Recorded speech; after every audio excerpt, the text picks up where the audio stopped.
This is the difference that 3 months of growth makes on my feet. I just shaved my feet, and right in between shaving both of them, I did this little video just to give you an idea of how thick it really grows. This foot wasn't actually bothering me, which is one of the reasons I waited, although this flap was driving me crazy and I was eager to cut it off.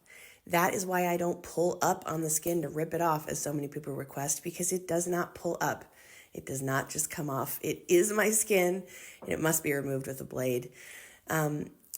I don't typically let the foot go 3 months, but I had a plan. I wanted to do an experiment with callus softener versus not callus softener and really show the difference, how the tools work, and how careful or not careful I have to be depending on whether I use the softener or not. So that video is coming. But you can see, look, I'm flexing my toes. I can still walk.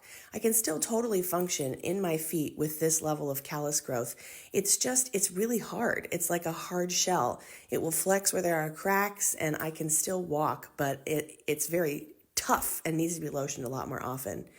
There, along the sides of my feet, those are varicose veins. I do get questions often, what are those spiky lines coming up from the bottom of your foot? It's truly just because I've been overweight a few times in my life, and it's caused me to have varicose veins around the arch of my foot. And the red ring around the whole outside, that is just how the callus looks as it's separating from callus to normal skin. Everybody with this condition has that signature red ring around the edges. Look how soft these little toes are.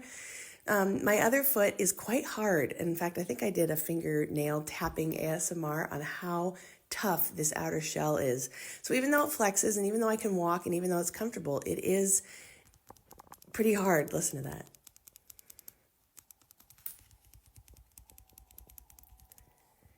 And it's not very flexible. It's able to flex where there are cracks, and your foot doesn't flex that much except for in the ball of your foot when you're walking. I can still make little tappy taps on the other foot, but it's not the same. And look at how squishy that other heel was compared to this heel, which is really quite inflexible. So I can function with the skin this thick, and it doesn't debilitate me much. It just needs more lotioning and more care, and I'm so happy to have them shaved now.